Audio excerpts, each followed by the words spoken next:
तो second category वाले allowances का हमने एग्जांपल देखा। तो सेकंड कैटेगरी में कौन से अलाउंस आ रहे हैं यहाँ पे? ट्रैवल अलाउंस, ट्रैवल और transfer allowance, daily allowance, conveyance allowance, helper assistant allowance. अब इनके नाम में ही इनका काम छुपा है, जैसे कि हेल्पर असिस्टेंट। ये अलाउंस आपको क्यों दिया गया है? ये अलाउंस आपको इसलिए दिया गया है कि आप कोई हेल्पर असिस्टेंट अगर रख रहे हो या फिर रखने वाले हो, तो या फिर आप हेल्पर असिस्टेंट रखिए, हम उसके लिए आपको ये अलाउंस दे रहे हैं। अब एक्चुअली आप रख रहे हैं या नहीं रख रहे, ये आपका यहाँ पे जो भी डिसीजन है, लेकिन ये नाम से आपको अलाउंसेस मिल रहे हैं। प्रोफेशनल डेवलपमेंट अलाउंसेस मतलब जैसे कि अगर आप किसी कंपनी में काम कर रहे हो, है ना, मतलब आपको हायर स्टडीज के लिए कुछ नए नए कोर्सेज कर रहे हैं, तो कंपनी आपको प्रमोट करेगी आप ऐसे वाले कोर्सेज, जैसे कि सपोज मान लो आपने सीए या फिर सीए में कंप्लीट कर लिया, और आपको ये होने के बावजूद आपको सपोज मान लो यूएससीपीए नाम की एग्जाम क्रैक करना है। तो अगर यूएससीपीए ये एग्जाम आप मतलब इसे मतलब कर रहे हो, तो यहाँ पे ये कंपनी क्या कर रही है, आपको प्रोफेशनल डेवलपमेंट अलाउंस दे रही है हायर स्टडीज के लिए, क्योंकि इस कोर्स से कंपनी को फायदा होने वाला है। अगर आप ये कोर्स एडवांस में पढ़ लेंगे, तो इस कोर्स का यूज भी आप कंपनी के लिए करने वाले हो। तो यहाँ पे ये professional development oblique research allowance है ना, इसे रिसर्च अलाउंस भी हम यहाँ पे बोलेंगे। ये अलाउंस दिया जाता है कंपनी की तरफ से। ये वाला अलाउंस भी आपका जितना एक्चुअल खर्चा हुआ उसके ऊपर डिपेंड करता है। फिर बाद में कौन सा आता है? Uniform allowances. तो इतने सारे अलाउंसेस ये सेकंड वाली कैटेगरी में आपको देखने को मिल रहे हैं, राइट। अब इसे कैसे याद रखेंगे?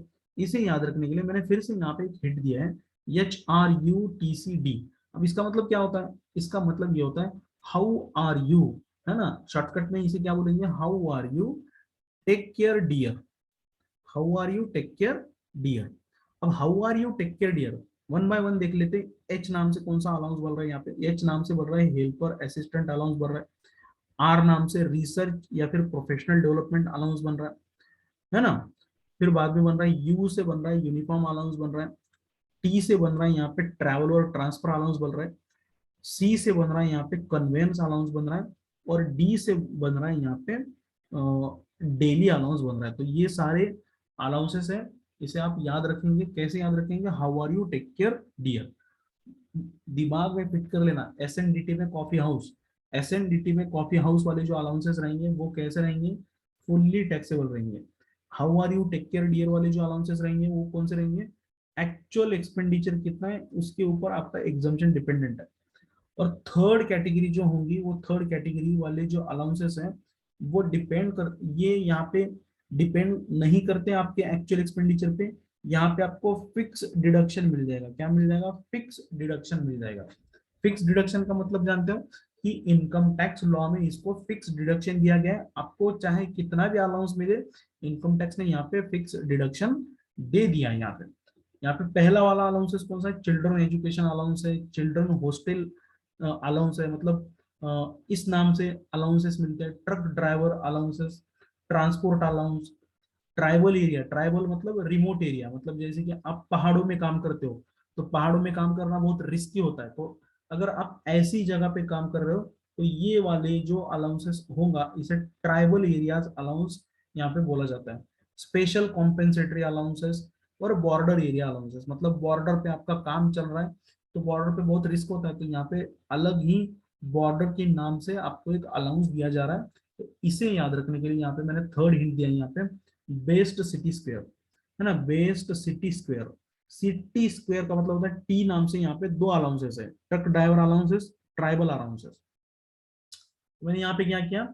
बेस्ट सिटी स्क्वायर, स्क्वायर का मतलब टी वाले दो है यहाँ पे, इसीलिए बी से कौन सा अलाउंस यहाँ पे बन रहा है? बी से अलाउंस बन रहा है यहाँ पे बॉर्डर एरिया अलाउंस बन रहा है। ई से बन रहा है यहाँ पे एजुकेशन, है ना, एजुकेशन अलाउंस, चिल्ड्रन को छोड़ दिया मैंने, एजुकेशन अलाउंस ई से। यस से बन रहा है यहाँ पे स्पेशल कॉम्पेंसेटरी अलाउंस। टी से बन रहा है यहाँ पे ट्रक ड्राइवर अलाउंस बोल सकते हो उसे आप। और सी से बन रहा है, सी से बन रहा है फिर से यहाँ पे सी बोल रहा है चिल्ड्रन हॉस्टल अलाउंस बन रहा है। और टी से और एक टी है, स्क्वायर है मतलब, टी से बन रहा है ट्राइबल एरिया अलाउंस। तो इस तरह से आप ये अलाउंसेस को याद रखेंगे, ठीक है। ये वाले कौन से अलाउंसेस हैं? जहाँ पे फिक्स डिडक्शन आपको मिलने वाला है। ये सारे अलाउंसेस हम वन बाय वन यहाँ पे डिटेल में डिस्कस करने वाले हैं। सो अभी तो सिर्फ हम यहाँ पे देख रहे हैं कि कितनी कैटेगरीज है और कितनी कैटेगरीज में कौन से अलाउंसेस है, राइट। फिर बाद में 4 नंबर वाली जो कैटेगरी है, तो 4 नंबर वाली कैटेगरी जो है उसमें कौन से अलाउंसेस आ रहे हैं देख लीजिए।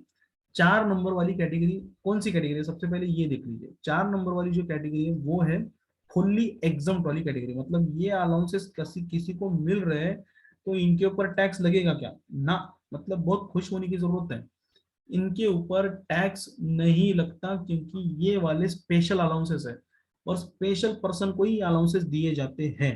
जैसे कि allowances to a government employee, अगर किसी government employee being an Indian citizen working outside India, मतलब गवर्नमेंट का कोई एम्प्लॉय है, कर्मचारी है ना, वो अगर इंडियन गवर्नमेंट के लिए बाहर के देश में काम कर रहा है आउटसाइड इंडिया, आउटसाइड इंडिया में कौन कौन काम करता है, जैसे रॉ एजेंट हो गया, रॉ एजेंट हो गया, बहुत सारे डिपार्टमेंट होते हैं, उस डिपार्टमेंट के अंदर तहत ये सारे लोग आउटसाइड इंडिया जाके काम करते हैं। अब ये बंदा गवर्नमेंट को रिप्रेजेंट कर रहा है आउटसाइड इंडिया, तो उसको जो भी अलाउंसेस दिए जाएंगे वो सारे अलाउंसेस बेटा माफ किए जाएंगे, फुल्ली एग्जम्प्ट है, उनके ऊपर टैक्स नहीं लगाया जाएगा। तो सबसे पहले कौन सा, गवर्नमेंट एम्प्लॉय वाले जो कि आउटसाइड इंडिया काम करते हैं। अगर गवर्नमेंट एम्प्लॉय को इंडिया में अलाउंसेस मिल रहे हैं तो वो टैक्सेबल रहेंगे, ये बात यहाँ पे ध्यान में रख लो। अगर गवर्नमेंट का एम्प्लॉय है और उसे इंडिया में अलाउंसेस मिल रहे हैं, मतलब उसका काम इंडिया में ही है और इंडिया में ही अलाउंसेस मिल रहे हैं उसको, तो वो पूरे टैक्सेबल रहेंगे, मतलब वो ऊपर वाली कैटेगरी के हिसाब से बांट दिए जाएंगे। पहली कैटेगरी जो भी होगी fully taxable, second category actual expenditure, और थर्ड कैटेगरी कौन सी, फिक्स डिडक्शन वाली। यहाँ पे बात किसकी चल रही है, आउटसाइड इंडिया में काम करता होगा तो ही यहाँ पे माफ है। सेकंड कैटेगरी जो है allowances received from UNO, United Nations, है ना, जो भी उसका लॉन्ग फॉर्म है बताता हूँ मैं आपको। Allowances received from UNO, UNO को, यूएनओ का मतलब होता है यूनाइटेड नेशन ऑर्गेनाइजेशन। ये आपको एग्जाम में दिया जाएगा, है ना, इसकी चिंता मत कीजिए आप, ये आपको एग्जाम में दिया जाएगा कि ये अलाउंसेस यूनाइटेड नेशन, यहाँ पे लॉन्ग फॉर्म लिखना है तो लिख लीजिए, यूनाइटेड नेशन ऑर्गेनाइजेशन की तरफ से मिलने वाले जो भी अलाउंसेस होंगे, फिर वो कोई भी एम्प्लॉय हो, वो सारे माफ किए जाएंगे, वो सारे अलाउंसेस टैक्सेबल नहीं रहेंगे। थर्ड यहाँ पे है कॉम्पेंसेटरी अलाउंसेस अंडर आर्टिकल 222 यहाँ पे ऑफ द कॉन्स्टिट्यूशन, कॉन्स्टिट्यूशन का आर्टिकल 222 जो है उसके तहत अगर कोई अलाउंस मिल रहा है, कॉम्पेंसेटरी अलाउंस मतलब कोई घटना घटी है उसकी वजह से ये अलाउंस दिया जा रहा है, तो वो भी अलाउंसेस यहाँ पे टैक्सेबल नहीं है। तो आर्टिकल का यहाँ पे आप ध्यान रख लीजिए, अगर एग्जाम में आर्टिकल 222 के तहत अलाउंस आ रहा है तो उसको आप टैक्स नहीं लगाएंगे, उसकी सैलरी में नहीं जोड़ेंगे। नेक्स्ट है अलाउंसेस टू जजेस। अब जज कौन होते हैं, अपने देश के सबसे महत्वपूर्ण व्यक्ति होते हैं जजेस। अब जजेस of high court, supreme court, है ना, सिर्फ हाई कोर्ट और सुप्रीम कोर्ट के जजेस को बोला है, डिस्ट्रिक्ट कोर्ट के जजेस को नहीं बोला है। तो जजेस of high court and supreme court के अगर जजेस होंगे तो उनको मिलने वाले जो अलाउंसेस हैं वो भी टैक्सेबल नहीं है वो भी माफ किए हैं गवर्नमेंट ने इनकम टैक्स लॉ में, उनके ऊपर टैक्स नहीं लगेंगे। सिर्फ अलाउंसेस की बात कर रहा हूँ यहाँ पे, बाकी की सैलरी उनकी टैक्सेबल रहेगी, अलाउंसेस टैक्सेबल नहीं होंगे। और लास्ट कैटेगरी है allowances to teacher professor from SAARC member states, है ना, सार्क मेंबर जो भी है ना, इस मेंबर स्टेट्स का जो अगर कोई टीचर प्रोफेसर होगा, नॉर्मल टीचर नहीं, कॉलेज वाला टीचर नहीं, जैसे कि मैं एक टीचर हूं तो मुझे ये अलाउंसेस माफ है क्या, नहीं। सार्क मेंबर वाले स्टेट्स जो है, मतलब वो स्पेशल कैटेगरी वाला प्रोफेसर या फिर टीचर है, उसे ही ये सारे अलाउंसेस यहाँ पे माफ किए गए। तो इसे कैसे याद रखेंगे अपन, इसे याद रखेंगे, इसको याद रखने के लिए मैंने यहाँ पे दिया है TUGA। अब जैसे मैंने यहाँ पे सब जगह पे यहाँ पे कैपिटल में वर्ड्स यहाँ पे लिखे हैं, लेकिन ये सिर्फ ये वाला जो वर्ड है, ये वर्ड मैंने स्मॉल में लिखा है, मतलब ये वाला स्मॉल है तो इसका कोई मतलब नहीं है, ये सिर्फ मैंने वो सेंटेंस कंप्लीट करने के लिए लिया है। जितने भी कैपिटल वाले हैं वो हमारे काम के हैं, ये जो है छोटा वाला, ये सिर्फ हमें उसको सिंप्लीफाई करने के लिए मैंने ये लिया था, राइट। तो ये देख लीजिए, इसको इसे कैसे पढ़ेंगे अपन, इसे पढ़ेंगे, मैं बोलता हूं इसे, तू जिएगा। तो क्यों जिएगा? क्योंकि तेरे को फोकट में अलाउंस मिल रही, कोई टैक्सेबल नहीं है, तो जितना ज्यादा जिंदा रहेगा तेरे लिए अच्छा है। क्या बोला मैंने? तू जिएगा, है ना? जी पता है आप लोगों को, तू जिएगा। तो यहाँ पे बोलेंगे आप तू जिएगा। क्यों जिएगा? क्योंकि तेरे को फोकट में अलाउंस मिल रही, कोई टैक्स नहीं लगने वाला इसके ऊपर। तो ये वाली हिंट आप यहाँ पे याद रखिए, तू जिएगा। ये इसमें जो भी अलाउंसेस आते हैं वो सारे अलाउंसेस यहाँ पे कैसे वाले अलाउंसेस है, सारे माफ है ना, इसके ऊपर कोई टैक्स नहीं लगने वाला। इसको वन बाय वन अपन देख लेते हैं। टी का मतलब यहाँ पे क्या लेंगे आप? टी का मतलब लोगे teacher from SAARC member states, है ना। टी का मतलब हो जाएगा टीचर फ्रॉम सार्क मेंबर, याद रखने का। यू का मतलब हो जाएगा यूएनओ से मिलने वाले अलाउंसेस। यू का मतलब क्या हो जाएगा? यूएनओ से मिलने वाले अलाउंसेस। जे का मतलब होगा जजेस of high court and supreme court के जजेस को मिलने वाले अलाउंसेस, पूरे माफ है। ए का मतलब यहाँ पे होगा आर्टिकल 222 के तहत मिलने वाले अलाउंसेस भी माफ है। और लास्ट वाला जो जी है उसे बोला जाएगा government employees outside India. Government employees outside India, ये ध्यान में रख लीजिए, सिर्फ गवर्नमेंट एम्प्लॉय नहीं है, आउटसाइड इंडिया में काम करने वाले गवर्नमेंट एम्प्लॉय चाहिए। नहीं तो बच्चे गलती कर बैठते हैं, गवर्नमेंट एम्प्लॉय, अरे सारे गवर्नमेंट एम्प्लॉय को अलाउंसेस माफ है बोलते हैं, लेकिन बच्चों क्या सारे गवर्नमेंट एम्प्लॉय को ये अलाउंसेस माफ है? जी नहीं। आउटसाइड इंडिया में काम करने वाले जो भी गवर्नमेंट एम्प्लॉयज है उनको मिलने वाले अलाउंसेस सिर्फ यहाँ पे माफ है। तो यहाँ पे जी का मतलब क्या हो गया? गवर्नमेंट। और ये वाला जो है छोटा, उसका कोई मीनिंग नहीं है, वो सिर्फ यहाँ पे सिंप्लीफाई करने के लिए। और इसको छोड़ के अगर आपको कोई भी, मतलब ये ऊपर जितने भी अलाउंसेस दिए हैं इनको छोड़ करके कोई अलाउंसेस अगर आपको किसी अदर नाम से मिलता है तो सीधा सीधा आंख बंद करके आपको वो क्या करना है? टैक्सेबल कर लेना है, फुल्ली टैक्सेबल कर लेना है। तो यहाँ पे कैसे याद रखेंगे अलाउंसेस? सिर्फ 4 वर्ड है, वो 4 वर्ड को आपको यहाँ पे कोड वर्ड है उसे याद रखना है। सबसे पहला वाला है, सबसे पहली वाली कैटेगरी जनरल अलाउंसेस, मतलब कौन सी कैटेगरी है? फुल्ली टैक्सेबल वाली। कैसे याद रखोगे? बोलो फटाफट। एसएनडीटी में कॉफी हाउस, राइट। सेकंड वाली कैटेगरी ऐसी कैटेगरी है जिसको एक्चुअल एक्सपेंडिचर के ऊपर डिपेंड करता है आपका exemption, how are you take care dear. और थर्ड कैटेगरी कौन सी है? थर्ड कैटेगरी फिक्स डिडक्शन वाली कैटेगरी है। फिक्स डिडक्शन वाली कैटेगरी कैसे याद रखेंगे? Best city spare. चौथी कैटेगरी कौन सी है? स्पेशल अलाउंसेस, पूरे के पूरे माफ है। अरे माफ है मतलब ये तो ऐश करने वाला है, जीने वाला है, बहुत साल जीने वाला है, तो जिएगा, ऐसा बोलेंगे हम।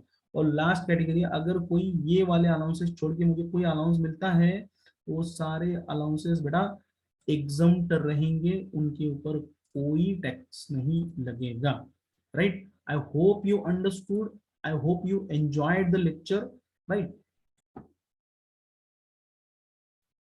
तो मॉड्यूल में से ये वाला पार्ट मैंने यहाँ पे निकाल दिया, आप नोट से पढ़ लोगे ये वाला पार्ट, है ना। ये वाला पार्ट भी मैंने निकाल दिया, ये पढ़ने की जरूरत नहीं है। अब हम क्या करने वाले हैं, हमारा नेक्स्ट टारगेट क्या है कि वन बाय वन हम जो जो अलाउंसेस है ना, जिनको जिनको एग्जम्पशन है वो अलाउंस हम सेपरेटली स्टडी करने वाले हैं। कौन से अलाउंसेस हम स्टडी करेंगे? सिर्फ जिनको एग्जम्पशन या फिर डिडक्शन है, सिर्फ वही अलाउंसेस हम यहाँ पे डिस्कस करेंगे। क्योंकि जो फुल्ली टैक्सेबल वाले अलाउंसेस है उनको डिस्कस करने का कोई मतलब नहीं है, क्योंकि वो वैसे भी फुल्ली टैक्सेबल है, उनका सिर्फ नाम देखना है हमें। अगर वो फुल्ली टैक्सेबल वाली कैटेगरी में आता है तो वहां पे आंख बंद करके उसे अपने सैलरी में जोड़ देने का, है ना। फुल्ली एग्जम्प्ट वाले अलाउंसेस भी हम यहाँ पे डिस्कस नहीं करने वाले क्योंकि वो फुल्ली एग्जम्प्ट है, राइट। तो यहाँ पे डिस्कशन किस बात का होगा? डिस्कशन होगा सिर्फ और सिर्फ ऐसे अलाउंसेस का जो कि जिनके ऊपर कुछ ना कुछ तो डिडक्शन या फिर कुछ एग्जम्पशन यहाँ पे इनकम टैक्स ने दिया है। तो उसमें सबसे पहले वाला कौन सा अलाउंस है? उसमें है house rent allowance, right. House rent allowance. अब ये अलाउंस क्यों दिया कंपनी ने? An allowance to meet the expenses in connection with the rent, मतलब बंदे को, एम्प्लॉय को रेंट का ज्यादा बोझा ना पड़े, है ना, रेंट की वजह से वो परेशान ना हो, इसीलिए कंपनी उसे क्या दे रही है बेटा? हाउस रेंट अलाउंस दे रही है ना। रेंट में बहुत पैसा चला जाता है। आप अगर मुंबई पूना बेंगलोर जैसी सिटी में रह रहे हो तो यहाँ पे 20-20 हजार तक भी रेंट रहता है। तो ये 20 हजार रेंट बेटा पे करेगा तो इसके है ना पॉकेट में क्या रहेगा। तो इसीलिए कंपनी क्या कर रही है, ये अलाउंस देखिए उसका जो बर्डन है वो कम करने की कोशिश कर रही है। अब इसे आप कुछ भी नाम दे दो, by what ever name called. हो सकता है हाउस रेंट अलाउंस को कुछ अलग ही नाम दे दिया कंपनी ने, नाम चेंज होने से उसका काम चेंज नहीं होने वाला है, ये ध्यान में रखिए, है ना। अगर ये हाउस रेंट अलाउंस किसी और नाम से दिया जा रहा है और कंपनी का पर्पज तो यही था कि आपको रेंट का बर्डन कम हो जाए, तो इसे कोई भी नाम दे दो कोई फर्क नहीं पड़ता, ट्रीटमेंट उसकी सेम ही रहेगी, राइट। अब इसकी टैक्स ट्रीटमेंट क्या है, मान लीजिए आपको अलाउंस मिल रहा है, तो अब एक पॉइंट ध्यान में दीजिए कि अगर आपको कुछ मिलता है ना, आपकी कंपनी की ओर से आपको कुछ मिलता है ना, पैसा मनी मिलता है, तो इंडिया में एक डिपार्टमेंट है जिसको बिल्कुल भी चैन नहीं पड़ता इसका। मतलब क्या सर, मतलब ये आपको मिला है ना, आपको पैसा मिला रे मिला, कि ये इनकम टैक्स वालों को खुजली आ जाती है, ये बोलते हैं आपको मिला ना तो हमें भी चाहिए। और इनकम टैक्स को क्या चाहिए, टैक्स चाहिए, क्योंकि उन्हें है ना आपको कुछ मिला ना उसके ऊपर बहुत जलसी है। आपको पैसा मिला रे मिला मतलब कि उनकी आंखें खुल जाती है और वो बोलती है कि आपको मिला मतलब हमें भी चाहिए। अब आपको यहाँ पे क्या मिला है, आपको हाउस रेंट अलाउंस मिला है, HRA मिला है, HRA मिला, लेकिन HRA मिला तो इनकम टैक्स वाले बोल रहे हैं इसके ऊपर हमें टैक्स चाहिए, लेकिन इनकम टैक्स ने खुद ही लॉ में यहाँ पे आपको जितना पूरा HRA मिला है उतना उसके ऊपर टैक्स देने की जरूरत नहीं है, ऐसा बोला है। इसमें कुछ एग्जम्पशंस प्रोवाइड किया है, प्रोवाइडेड सारी कंडीशंस को आप सेटिस्फाई कर रहे हैं। अगर आपकी सारी कंडीशन सेटिस्फाई हो रही है तो आपको यहाँ पे जरूर एग्जम्पशन मिलने वाला है। अब एग्जम्पशन कैसे मिलेगा, मैं फर्स्ट एग्जम्पशन डिस्कस करने वाला हूँ और यहाँ पे थोड़ा डीप में समझाऊंगा, आगे वाले एग्जाम्पशन में मैं कुछ कुछ जो पॉइंट्स होंगे वो डीप में नहीं समझाऊंगा। यहाँ पे लिखा है minimum of the following is exempted. इसका मतलब होता है बेटा कि ये जो A, B और C वाले जो 3 पॉइंट है, सबसे पहले हम क्या करेंगे, कैलकुलेशन करेंगे एक्चुअल HRA आपको कितना मिला, है ना। एक्चुअल HRA रिसीव्ड, कंपनी की तरफ से आपको कितना एक्चुअली HRA मिला। मान लीजिए 5,000 रुपीज पर मंथ के हिसाब से आपको HRA मिला, मतलब साल का कितना हो गया बेटा, साल का हो गया 60,000 हो गया, तो 60,000 मिला। अब सेकंड में क्या बोला है कि an amount equal to 50% of salary. An amount equal to 50% of salary मतलब आपकी सैलरी निकालेंगे हम, है ना, सैलरी निकालेंगे। यहाँ पे ऐसा वन बोल के ऊपर ऐसा मार्क किया है, ये मार्क क्यों किया है, ये बोलना चाहते हैं यहाँ पे कि 50% ऑफ सैलरी मतलब सैलरी यहाँ पे क्या लेना है ना, सैलरी क्या लेना है यहाँ पे। तो ये बोलते हैं कि देखिए यहाँ पे नीचे दिया है, यहाँ पे सैलरी हियर मीन्स आपको बेसिक सैलरी जो मिल रही है, आपको डीए जो मिल रहा है, डीए मतलब होता है डियरनेस अलाउंस जो भी मिल रहा है, डियरनेस अलाउंस बोल दीजिए, डीपी बोल दीजिए, डियरनेस पे बोल दीजिए। सैलरी का मतलब यहाँ पे बोला है आपको जो बेसिक सैलरी मिलने वाली है और डियरनेस अलाउंस मिलने वाला है, इन दोनों को जोड़ दिया जाएगा। क्या किया जाएगा, इन दोनों को हम क्या कर देंगे, जोड़ देंगे। फॉर एग्जाम्पल आपको बेसिक मिल रहा है से सपोज 6,000 रुपीज पर मंथ मिलता है आपको बेसिक, और डीए मिलता है 1,000 रुपीज पर मंथ। ये कितना हो गया टोटल, 7,000 रुपीज पर मंथ हो गया। तो इसे ही बोला जाएगा सैलरी। वैसे सैलरी में कई सारे कंपोनेंट होते हैं, लेकिन HRA का कैलकुलेशन करने के लिए हम सैलरी में से कौन से 2 पॉइंट्स उठाने वाले, सिर्फ बेसिक और सिर्फ डीए। यही 2 पॉइंट्स, यही 2 अलाउंसेस या फिर यही 2 इनकम हम यहाँ पे कंसिडर करने वाले। वेरी वेरी इंपॉर्टेंट, आप ध्यान देके सुनिए। हमें सैलरी में बहुत सारे अलाउंसेस मिलने वाले, बहुत सारी चीजें मिलने वाली। हो सकता है आपको बोनस भी मिलता हो सैलरी में, हो सकता है आपको कमीशन भी मिलता हो, लेकिन इन सभी चीजों का हम यहाँ पे नहीं लेंगे। सिर्फ कैलकुलेशन करने के लिए HRA का हम यहाँ पे क्या करने वाले, सिर्फ बेसिक और डीए लेने वाले। बेसिक और डीए सिर्फ इन दोनों को उठाएंगे, और डीए को भी कब उठाएंगे, ध्यान दीजिए, डीए को भी कब, सॉरी कमीशन को भी उठाएंगे। डीए को कब उठाएंगे, देखिए डीए को तभी उठाएंगे जब उसकी ब्रैकेट में लिखा होगा if it is a form part of retirement benefit. अगर एग्जाम में ऐसा लिखा है कि it is a form part of retirement benefit, वो रिटायरमेंट बेनिफिट का पार्ट है, तभी डीए को लिया जाएगा। और अगर क्वेश्चन में ऐसा लिखा है कि डीए रिटायरमेंट का पार्ट नहीं है, एक बार अच्छी तरह से सुन लीजिए मैंने क्या बोला, वो क्वेश्चन में आ जाएगा। अगर डीए रिटायरमेंट का पार्ट नहीं है तो हम डीए को भी यहाँ पे नहीं लेंगे, डीए को भी यहाँ पे नहीं लेंगे। मेन कैलकुलेशन में डीए हम टैक्सेबल करेंगे, लेकिन सिर्फ एचआरए का कैलकुलेशन करने के लिए उसे नहीं लिया जाएगा। ये बात बहुत लोगों को पता नहीं है, बहुत सारे बच्चे सीए करते हैं, वो कंफ्यूज हो जाते हैं कि डीए के ब्रैकेट में लिखा होता है it is not form part of retirement benefit, तो बच्चे एचआरए के कैलकुलेशन के लिए तो उसको लेते नहीं है, लेकिन मेन कैलकुलेशन के लिए भी उसे नहीं लेते। लेकिन ये बात ध्यान से सुन लो, डीए रिटायरमेंट का पार्ट हो या ना हो वो वैसे टैक्सेबल है, लेकिन सिर्फ एचआरए का कैलकुलेशन करने के लिए वो नहीं लिया जाएगा अगर वो रिटायरमेंट बेनिफिट का पार्ट नहीं है तो, राइट। तो यहाँ पे क्या क्या लेंगे हम, सैलरी का मतलब यहाँ पे क्या क्या लेंगे, बेसिक लेंगे, है ना, बेसिक लेंगे, डीए लेंगे अगर वो रिटायरमेंट बेनिफिट का पार्ट है, और अगर आपको कमीशन मिलता है as a fix percentage on turnover पे, अगर आपको कमीशन मिल रहा है तो ये तीनों चीजें हम ऐड कर देंगे और उसका 50% निकाल लेंगे। क्या निकाल लेंगे, उसका 50% निकालेंगे या फिर 40% निकालेंगे, या फिर 40% निकालेंगे। अब सर 50% कब निकालेंगे और 40% कब निकालेंगे, 50% निकालेंगे जब आपका घर मेट्रो सिटीज में सिचुएटेड है।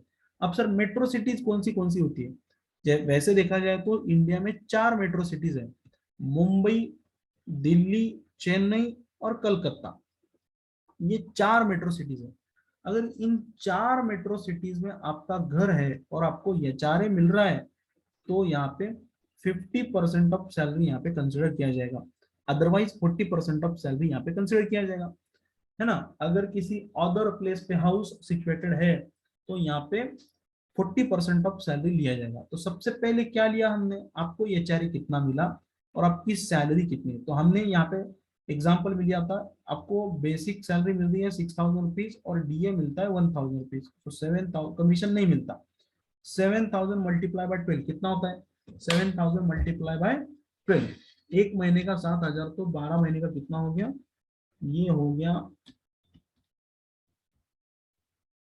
7,000 multiply by 12 is equal to 84,000, कितना हो गया ये 84,000 हो गया। अब इसका 50% निकालेंगे, कितना निकालेंगे इसका 50% निकालेंगे। मान लीजिए आप मेट्रो सिटी में, तो इसका 50% कितना होता है, इसका 50% होता है 42,000, तो मैं यहाँ पे लिख देता हूँ 42,000। और तीसरा बोला है, सी वाला पॉइंट क्या है, ये भी ध्यान से देख लो, सी वाले पॉइंट में बोला है excess of rent paid over 10% of salary.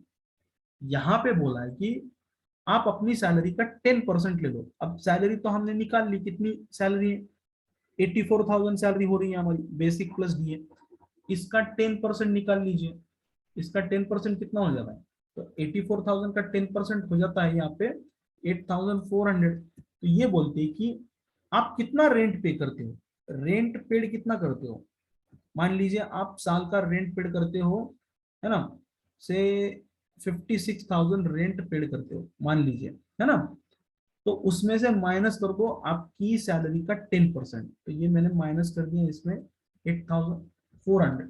तो 56,000 में से यहाँ पे मैं कितना माइनस करने वाला हूँ, 8,400 माइनस करने वाला हूँ, तो यहाँ पे बचता है 47,600। तो सी वाले पॉइंट का कैलकुलेशन क्या आ गया, 47,600, इतना कैलकुलेशन आ गया। बाकी का मैं सभी यहाँ पे रेज कर लेता हूँ,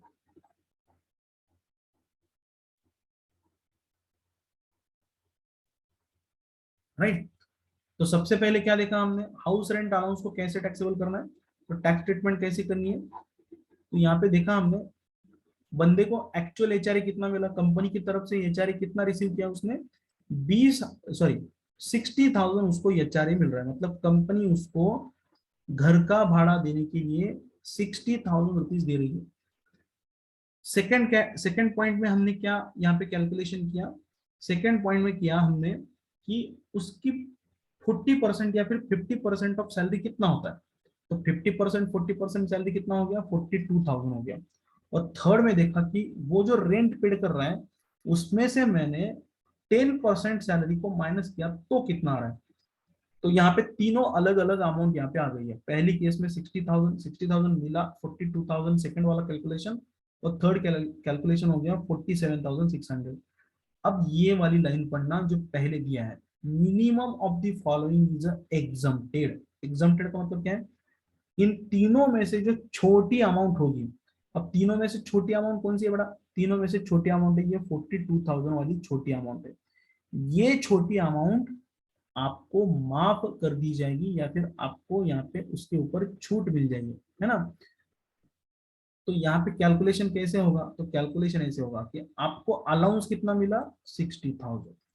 क्या ये पूरा टैक्सेबल है, जी नहीं, क्योंकि ये एग्जम्पशन वाली कैटेगरी वाला अलाउंस है। तो 60,000 अलाउंस मिला, इसमें से कितना माइनस करेंगे अब आप लोग, 42,000 माइनस कर देंगे, और बाकी का जो होगा 18,000 ये चाहे आपका टैक्सेबल HRA हो जाएगा, राइट। तो इन तीनों में से जो छोटा होगा वो माफ किया हमने यहाँ पे।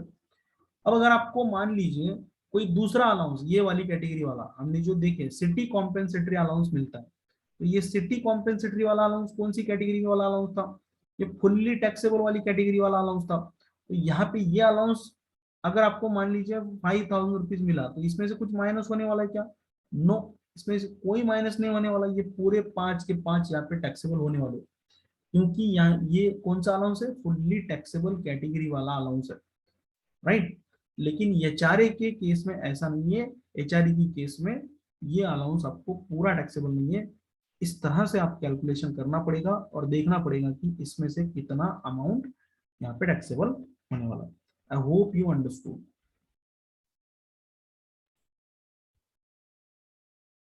चलो, तो कंसेप्ट क्लियर करने के लिए हम यहाँ पे क्या करते हैं, क्वेश्चन सॉल्व कर लेते हैं, देखते हैं आज की डेट में पॉसिबल होता है कि नहीं क्वेश्चन। चलो, क्वेश्चन नंबर 8 आपके मॉड्यूल का, institute of cost accountants of India का मॉड्यूल है ये। क्या बोला है देखिए, ex resident of Ajmer, Ajmer गांव का रहने वाला ये, receives 48,000 as a basic salary. उसको कितनी बेसिक सैलरी मिल रही है, 48,000 during the previous year 2021-22 full stop. In addition, he gets 4,800 as a dearness allowance, right? Dearness allowance, अब देखिए यहाँ पे इसको डियरनेस अलाउंस को जोड़ के एक लाइन आया यहाँ पे, forming part of basic salary, मतलब ये रिटायरमेंट का पार्ट है। पूरा रिटायरमेंट तक वर्ड आएंगे ऐसा नहीं, सिर्फ फॉर्मिंग पार्ट भी बोला तो भी ये रिटायरमेंट का पार्ट है ऐसा समझ लेने का।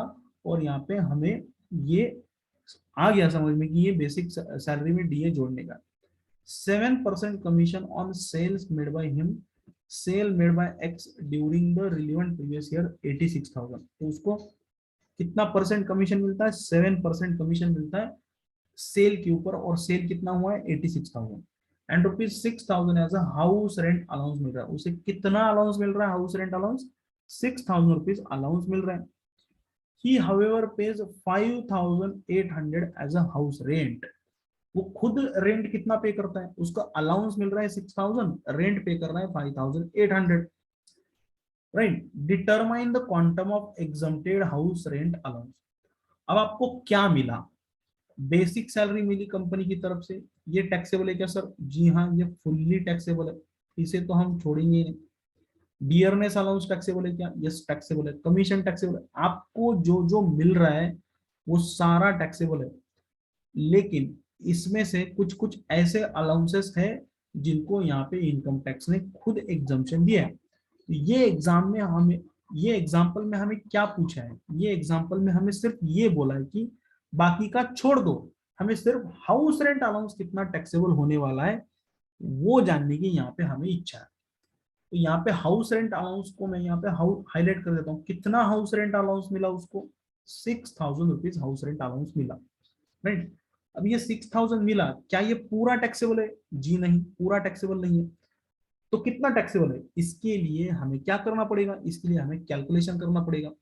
क्या कैलकुलेशन करना पड़ेगा सर, ये ऊपर गया ना, ये 3 स्टेप में जाना पड़ेगा। हाउस रेंट अलाउंस में minimum of the following exempted रहता है। सबसे पहले कितना एक्चुअल एचआरए रिसीव किया, हो सकता है पूरा माफ हो जाए, हो सकता है अगर ये तीनों में से ये वाला अमाउंट, पहले वाला अमाउंट अगर छोटा आ जाए तो पूरा का पूरा अलाउंस भी माफ हो सकता है। जैसे कि यहाँ पे हमने कैलकुलेशन किया था कि सेकंड वाली सिचुएशन में 42,000 आ गया और थर्ड वाली सिचुएशन में 47,600। मान लीजिए ये सेकंड वाला कैलकुलेशन 65,000 वाला आता और ये थर्ड वाला कैलकुलेशन 70,000 वाला आता, तो ये वाला मतलब इन तीनों में छोटा कौन बन गया, 60,000। मतलब यहाँ पे पूरा ये अलाउंस यहाँ पे माफ हो जाता और कुछ भी टैक्सेबल नहीं रहता। हमें बस क्या करना है, तीनों में से जो छोटा है वो माफ कर देने का यहाँ पे, राइट। तो देखते हैं अब, ये कैलकुलेशन में देखते हैं हमें सबसे पहले क्या करना होगा। सबसे पहले लिखना होगा, देखिए सॉल्यूशन कैसे करेंगे, सॉल्यूशन करते समय हाउस रेंट अलाउंस रिसीव, मैं कैलकुलेशन कर देता हूँ यहाँ पे। देखिए किस तरह से कैलकुलेशन होगा।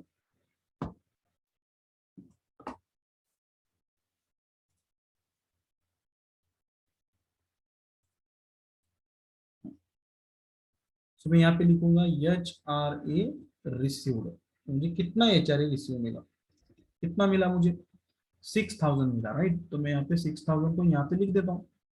अब मुझे इनमें से माफ करना है तो कितना एग्जाम्प्ट हो जाएगा, तो मैं यहाँ पे लिख देता हूँ एग्जाम्प्ट, एग्जाम्प्ट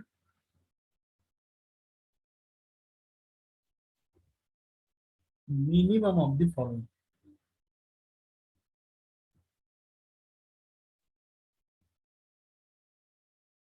तो मुझे कैलकुलेशंस करने पड़ेंगे।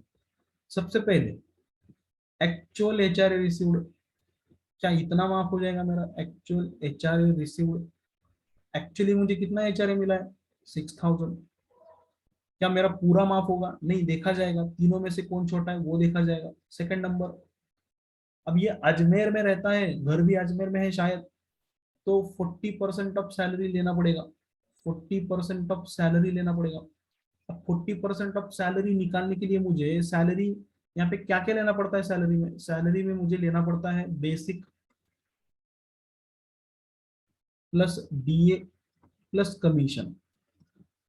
तो एग्जाम्पल में बेसिक कितना दिया है, देखिए यहाँ पे एग्जाम्पल में बेसिक कितना दिया है, 48,000 बेसिक दिया है, 4,800 DA दिया है और 7% कमीशन दिया है। तो मैं यहाँ पे इनको तीनों को जोड़ लेता हूँ, तो ये 48,000 प्लस 4,800 प्लस 7%, 86,000 है ना सेल्स, तो 86,000 के ऊपर 7% कितना होता है, तो 86,000 के ऊपर 7% हो जाता है 620। सो 6,020, तो इन तीनों को जब जोड़ दूंगा मैं, 48,000 प्लस 4,800 प्लस 6,020, तो ये हो जाएगा 58,820। इसका मुझे कितना लेना है, 40% लेना है, तो इसका मैं 40% ले लूंगा। तो इसका 40% कितना हो रहा है, 23,528 इतना हो रहा है। तो 40% ऑफ सैलरी कितना हो रहा है यहाँ पे, 40% ऑफ सैलरी हो रहा है 23,528। देखते ही चेक करते बराबर आ गया क्या अपना,